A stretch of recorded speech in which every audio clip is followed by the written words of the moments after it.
Hello and welcome to this Serial Geek TV episode commentary for The Girl Who Dreamed Tomorrow, an episode of Dungeons and Dragons produced by Marvel Productions. Now, people always understandably cite The Dragon's Graveyard as the best episode of Dungeons and Dragons, and rightly so, because it is an incredible episode which sees the kids finally defeat Venger, with the villain memorably falling to his knees.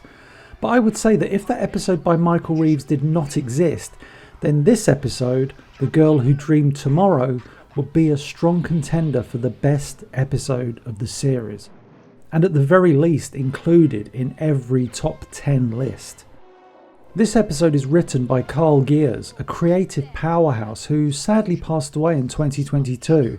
His name first popped up in the world of animation in the mid to late 70s, where he worked at Filmation, and he was a part of the storyboard department who always seemed to have a wonderful camaraderie. After Filmation, he went to Marvel Productions, where he produced and worked on this very show, Dungeons and Dragons. He would soon head to Disney TV Animation, which is where he spent a bulk of his career producing many classic shows. But yes, whilst at Marvel Productions, he penned this episode, and I'm eternally grateful to him that he did. Oh, Eric. This episode fantastically opens up on the action, no establishing shots, just right into the kids trying to escape the dreadful bullywugs. As I've said before, Eric is my favourite character, and so seeing him like this is an absolute joy. He's cocky and arrogant when he believes that he has the advantage in a situation, until he realises that the odds are very much against him. And I'm sure I'll shout him out throughout the episode, but Donnie Most, as always, delivers just the best performances. This episode was storyboarded by one of my artistic heroes, Bob Klein, an artist I've talked about on this channel numerous times before. His storyboards for this episode are just simply works of art, as are pretty much all of his boards. One shot removed for time at the very start of this episode was rather amusing.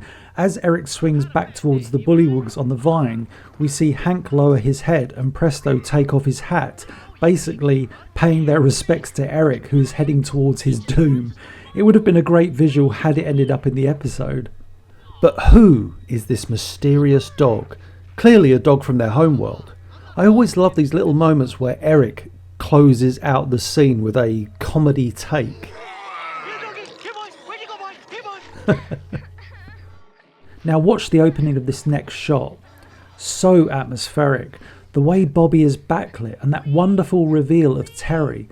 I love that the moment she cries out, it immediately cuts to the kids racing into action. No fear whatsoever. Bob Klein's storyboard staged this action so perfectly. And I absolutely love how Eric pops into shot here, almost breaking the fourth wall, begging someone to listen to him, pleading for people to be aware that the bullywugs are on their way. And as Terry's ability to see into the future with her dreams is hinted at, we're going to see a hilarious shot of Eric jumping up and down, desperately trying to get his friends to hear him, as the lizard men run in all directions around him, leading to a highly memorable shot. Just one of the best moments. That means you gotta listen. Billions of bullywugs, do you hear? Zillions and jillions and dozens. Oh boy. It's genuinely funny. Coming up is one of my favourite shots from this opening scene. I mean, there are many, but we see the lizard men and the bullywugs fighting, almost comically creating a dust cloud, with Eric being tossed in the air above them. It's so good, but brief. My turn. Again, I just love that. There's one very clever, almost subtle thing about this opening scene. The kids fighting against the lizard men and the bullywugs, they're not scared, and I think this is key. I love this with Sheila dragging an emotionally exhausted Eric from the battle. There's another shot coming up that is quick, but watch. Presto and Sheila carrying a clearly gone Eric.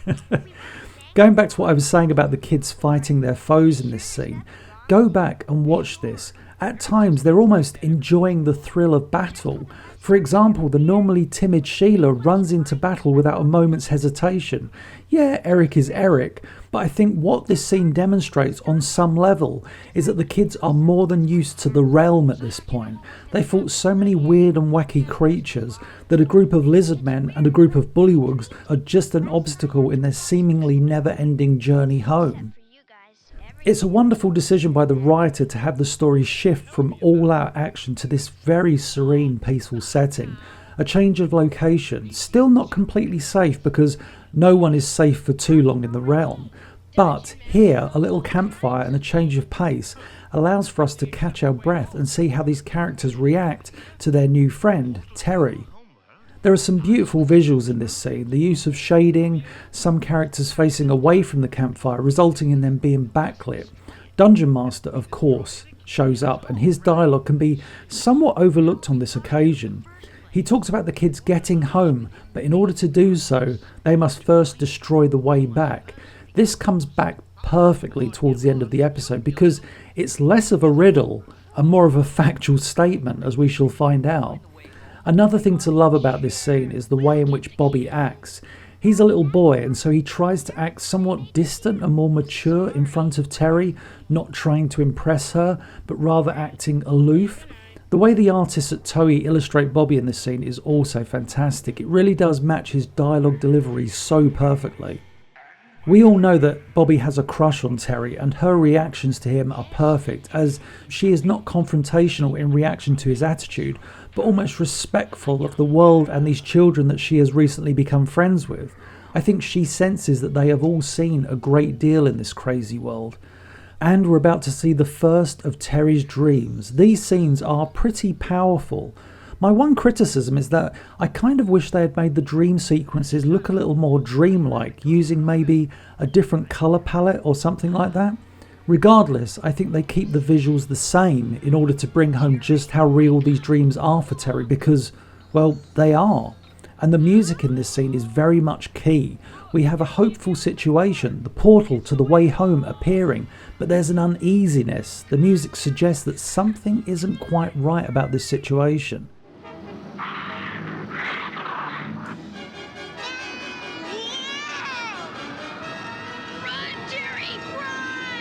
And the giant multi-headed Hydra-like creature is a pretty big clue.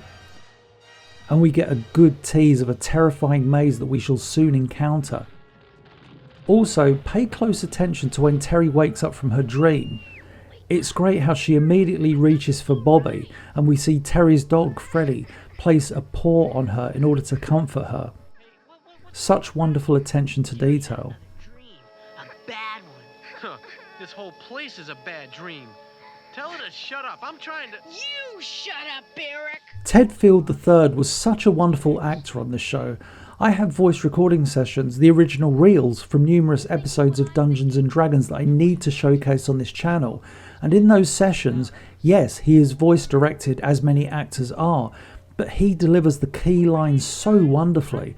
And yes, you can hear him getting frustrated at times. I mean, at the time of this recording, he was a kid. But yeah, I thought he and all of the voice cast were wonderful on this show. We're about to see some terrific animation here as Eric sits cross-legged awaiting for his food to arrive. Look at his lean to the side and expression. The positioning of the mouth is pure anime and it's a joy. And again, this may seem to some like a somewhat throwaway scene, but it's just as vital as the others. Here we see the two youngest members of the group, the very definition of kids, just having fun, no fear, and for a moment forgetting about the awful predicament that of being trapped in the realm that they all find themselves in. In short, this scene allows for the kids to be kids, if just for a moment. And it rubs off on the others as they clearly enjoy seeing this moment of frivolity. Of course, this being the realm and the show being Dungeons and Dragons, that peacefulness will not last for very long, as we get to see that multi-headed Hydra-like creature from Terry's dream make a sudden appearance, and, much like in the dream, it takes Bobby and Uni. And in a moment of wonderful bravery, Terry runs up to the creature and begins punching it as best she can. And one of those moments I enjoy in any episode, Eric being brave. I always love these little moments where Eric would be selfless, surprising not only those around him, but himself too. I'm not entirely sure about this solution to the problem that our heroes find themselves in. Bobby destroying the cavern, leading to the rock structure around them crumbling, resulting in their foe being washed away, but somehow escaping with not a drop of water on them. There's a wonderful exchange coming up. I don't care if your dreams did warn you, Terry. You took on that monster single-handed. That was the bravest thing I ever saw. But it was Eric who kept us from being barbecued. That was only the second bravest thing I ever saw. That was only the second bravest thing I ever saw. Plus, of course, Eric is teased, and rightly so. Donnie Most, why didn't you do more voice acting? My goodness. I must find the source of the girl's power. And now we are made aware that Venger desires Terry's powers, so you know he's going to be pursuing them more than ever. Lovely transition there from Venger's wing to Eric's cape. This setting is interesting, with the rock structures being as sharp as glass, resulting in a rather scary action scene, as we shall see. And my goodness, this series really did love showcasing Venger's silhouette, didn't it? And don't get me wrong, that's not a criticism. It always looks so visually striking. And Act 1 comes to an end with the kids in danger, as was often the case.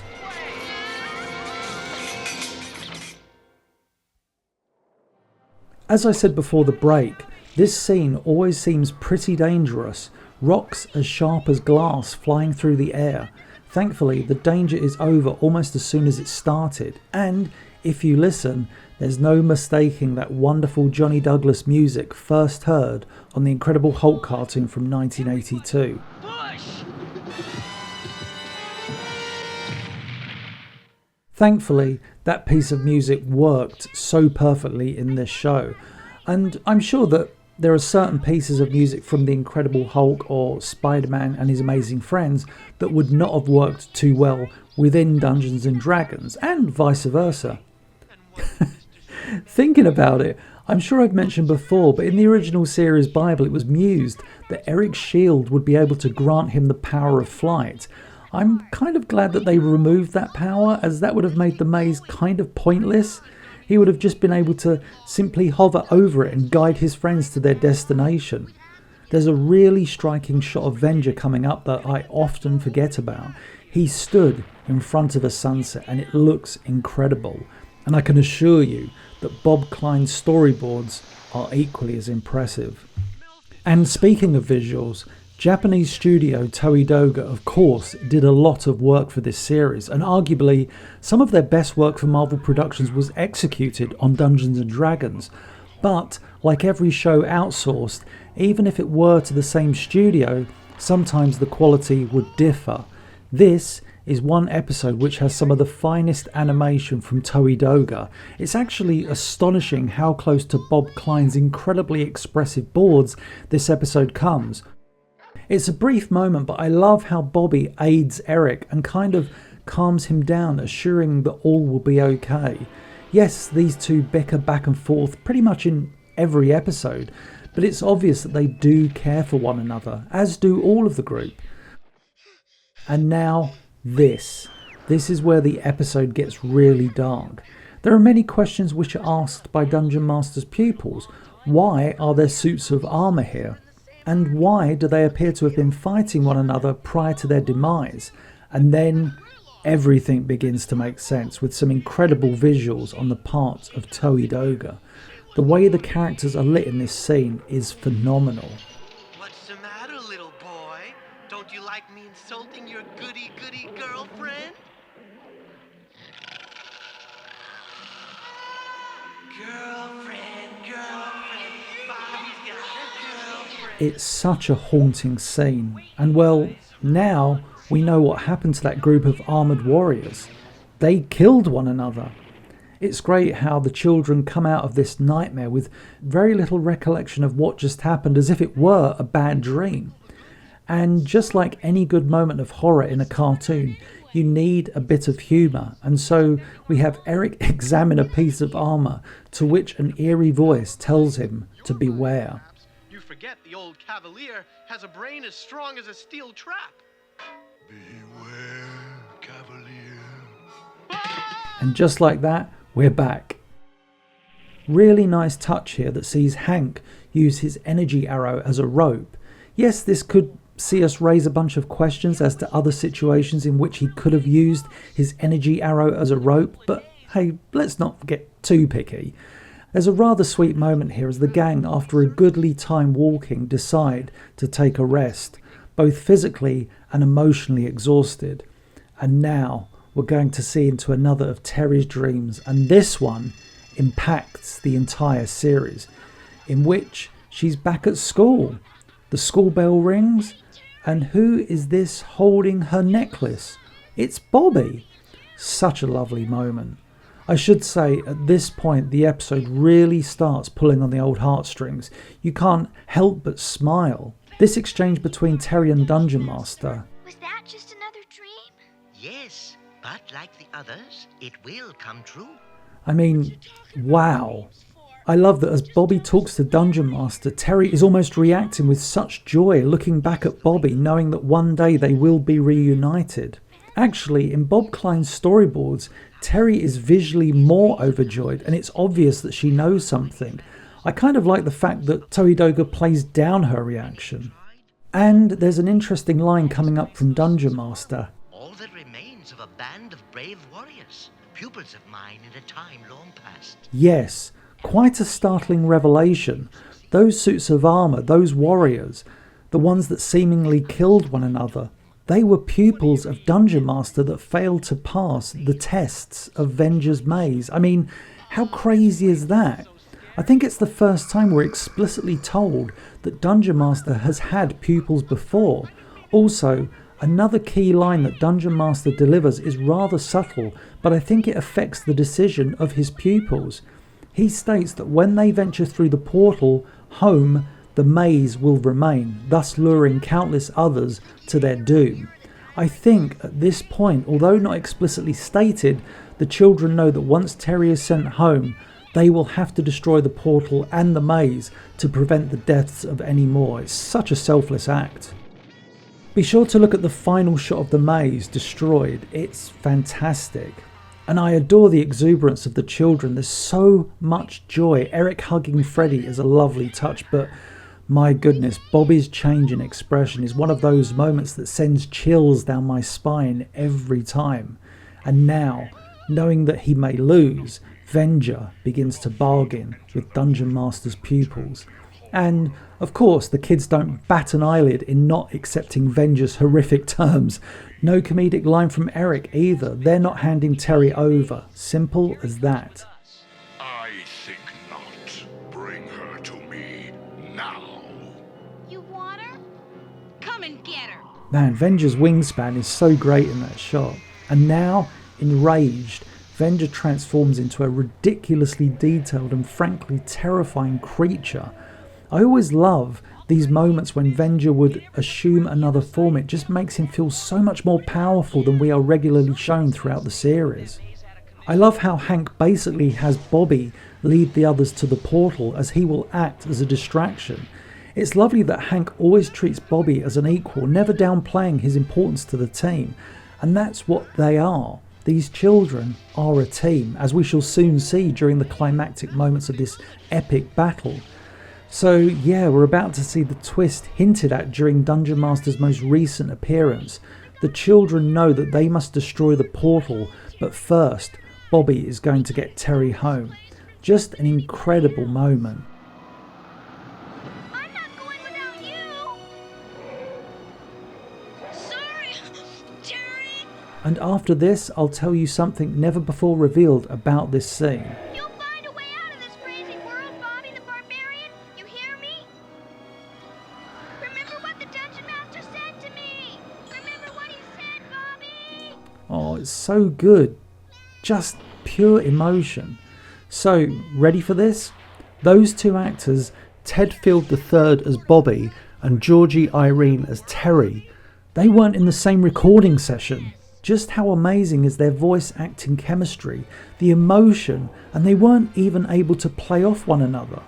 And there is that teamwork leading to a cataclysmic ending to Venger's evil maze of darkness. And the ending. Oh, this is one of the most beautifully emotional endings to any cartoon of the 1980s. Be right there, okay? Whenever you're ready, pal.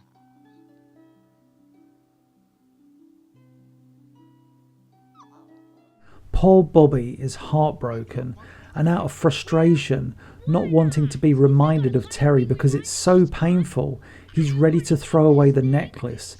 But Dungeon Master appears and is about to inform Bobby of something very, very special. Before you destroyed the maze of darkness, Terry had her last dream of the future. Shall I tell you what it was? I love that we aren't treated to the conversation between Dungeon Master and Bobby. Instead, we get this moment. Just one of the most beautiful endings to a fantastic episode in a series full of fantastic episodes. Hey, you guys! Hey! Wait till you hear what's gonna happen! Just wait till you hear! Yeah! And it truly fills our hearts with such joy. Oh, I never fail to get teary-eyed watching this scene. It's incredible. This is one of those stories that makes me thankful to have grown up in a time when animated shows were creative, heartfelt, non-cynical and action-packed. What a time to be a kid this was. And that's the end of this episode commentary. I hope you enjoyed it. If you did, please be sure to like, share and subscribe, and I'll catch you on the next one.